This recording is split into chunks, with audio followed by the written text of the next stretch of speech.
Hey Tesla people, it is the middle of winter. What is it, January 3rd, 2018? What does that mean? Cold temperatures. We're in this giant cold snap right now. A lot of you Tesla owners like me are probably seeing this blue snowflake that illuminates on your dash panel right next to your battery.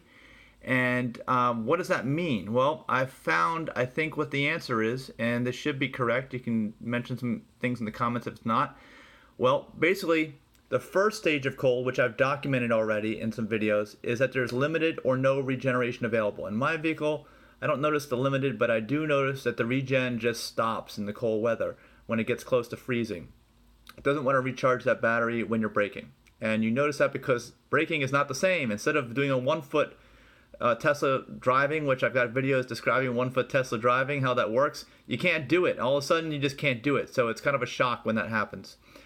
Second stage of cold, let's move that thing out of the way, sorry.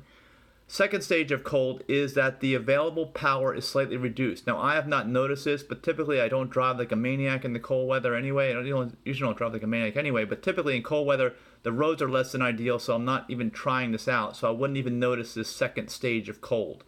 If you've noticed it, let me know. I'd like to hear about it, how you can become aware that that's actually happening. And the third stage of cold, that is where the snowflake comes in. The snowflake appears and power is seriously limited. Now I don't know because I have not driven my vehicle when power is seriously limited, and no regen is available. So that means you can't, regen. I mean, my guess is you're not going to have any regen in this stage, and you're going to have limited power. My guess is automatically. What I've noticed is that you also can't supercharge the battery for sure. You may not be able to charge it, period.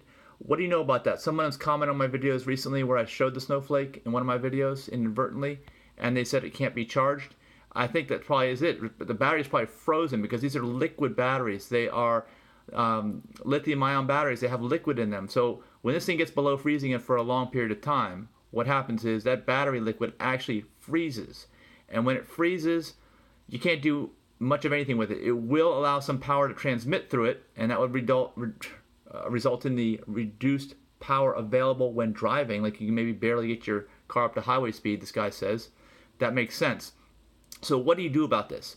Well, in the new app, and I've got a video on this, Tesla lets you preheat the battery. So if you're going to drive a short, slow, non-high-speed distance in the cold, don't worry about preheating. But if you want to get up to speed and take a regular drive and be efficient, you want to preheat the battery about an hour ahead of time. And I've got a video explaining that. Just search my channel about how to preheat the battery with the phone app. That's what you want to do, because if you don't do it and you have to go out and let's say your battery's low and you want to supercharge, oh boy, are you in trouble. You are in big trouble, okay? Because it won't even supercharge for sure when that snowflake comes on. A lot of times it won't supercharge anyway, even before the snowflake comes on. And I've experienced very slow supercharging. And very slow supercharging might as well be no supercharging, because you're going to be there for hours at the supercharger, okay?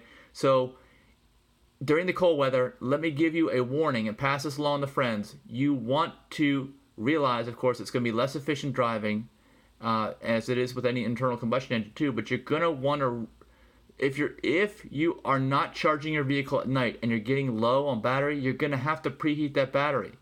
You're going to have to preheat it like an hour before you leave. And that way, when you get to the supercharger, you can take a full charge at near full capacity and you can drive like normal. So anyway, anything else you know about this, any tips or tricks, please let me know in the comments, and thanks so much for watching.